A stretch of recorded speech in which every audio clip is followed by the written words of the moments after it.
Salonunda sürgünde hayatını kaybeden kurbanları, Kırım'ın işgalinden sonra göç yollarında hayatlarını kaybeden atalarımızı ve şehitlerimizi anmak üzere toplandık.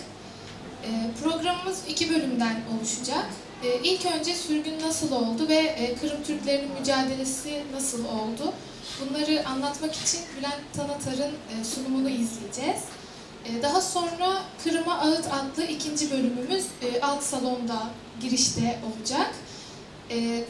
Alt salonumuzda ilk önce Ahmet Tanaydın ve ekibi bizlere göç ve halk yırlarımızdan örnekler sunacaklar.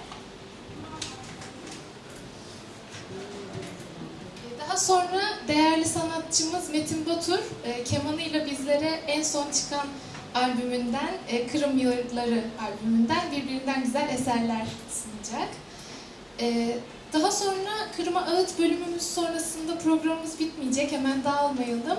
Sizlere 2. bölümün ardından küçük bir ikramımız olacak. Şimdi değerli misafirlerimiz sizleri bir...